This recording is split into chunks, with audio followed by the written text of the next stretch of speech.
வேதம் வெளிப்படையாய் சொல்லுகிறது, ஏனோக்கு தேவனோடு சஞ்சரித்தான். நீங்க ஆண்டவரிடத்துல நெருங்க நெருங்க தான் நீங்க யார் என்பது உங்களுக்கு தெரியும். அது வரைக்கும் உங்க இருதயம் மாறாது, உங்க இருதயம் கல்லாதான் இருக்கும். ஆண்டவரோடு கூட நெருங்க நெருங்க தான் நான் எந்த நிலையில இருக்கிறேன், என் லைஃப் எப்படி இருக்குன்னு உங்களையே நீங்க பார்க்க முடியும். இல்லாட்டி பார்க்க முடியாது. உபவாசம் இருந்து நீங்க ஜெபம் பண்ணி பைபிளை படிச்சு பாருங்க, நான் இது மாதிரி இல்லையே. அப்பதான் உங்களுடைய மனசு உங்களையே குத்தும். நம்ம டெய்லி இதை செய்யலன்னா நம்மளுடைய தவறுகள் பெருத்து பெருத்து பெருத்து நம்மளுடைய இருதயம் மறத்து போயிடும். மனசாட்சி அதுக்கப்புறம் கூர்மையை இழந்துரும்.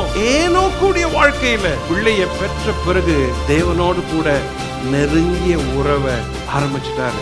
ஏனோக்கு தேவனோடு கூட சஞ்சரித்து கொண்டிருந்தான்.